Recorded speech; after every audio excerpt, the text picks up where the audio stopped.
ഇഡിക്കും സംസ്ഥാന സർക്കാരിനും കനത്ത തിരിച്ചടിയാവുന്ന ഉത്തരവാണ്, നിർദ്ദേശമാണ്, ഇടപെടലാണ് ഹൈക്കോടതിയിൽ നിന്ന് ഇന്നുണ്ടായത്. തിരുവനന്തപുരത്ത് ഇഡി ഉദ്യോഗസ്ഥർക്കെതിരെ പ്രതിഷേധിച്ച കേസിൽ സർക്കാരിനും ഇഡിക്കും ഹൈക്കോടതിയിൽ നിന്ന് ശക്തമായ തിരിച്ചടി.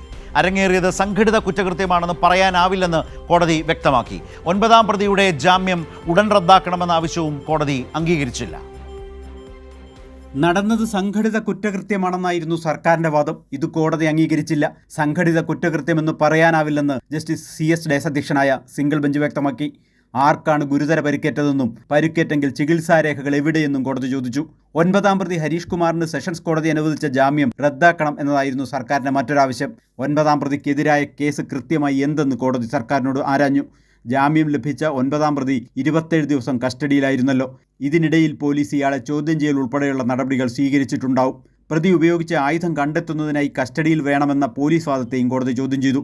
ഒരു പ്രതി ആയുധം ഉപയോഗിച്ചില്ലെങ്കിൽ പിന്നെ എങ്ങനെ കണ്ടെത്താനാകുമെന്നായിരുന്നു ഹൈക്കോടതിയുടെ ചോദ്യം. പ്രതിയുടെ വാദം കേൾക്കാതെ ജാമ്യം റദ്ദാക്കുന്നതിൽ തീരുമാനമെടുക്കാനാവില്ലെന്ന് വ്യക്തമാക്കിയ കോടതി 9-ാം പ്രതിക്ക് നോട്ടീസ് അയച്ചു. കോടതിയിൽ പ്രോസിക്യൂട്ടർ തെറ്റായ കാര്യങ്ങൾ അറിയിച്ചതാണ് ജാമ്യം ലഭിക്കാൻ കാരണമെന്നും അതിനാൽ പ്രോസിക്യൂട്ടറായ അഡ്വക്കേറ്റ് ഗീനാകുമാരിക്ക് നോട്ടീസ് അയക്കണമെന്നുമായിരുന്നു സർക്കാരിൻ്റെ മറ്റൊരാവശ്യം. ഇത് കോടതി അംഗീകരിച്ചില്ല. പ്രോസിക്യൂട്ടർ എന്ത് വാദമറിയിച്ചാലും വിവേചനാധികാരം ഉപയോഗിച്ചാണ് ജഡ്ജിമാർ വിധി പറയുന്നതെന്ന് കോടതി ഓർമ്മിപ്പിച്ചു.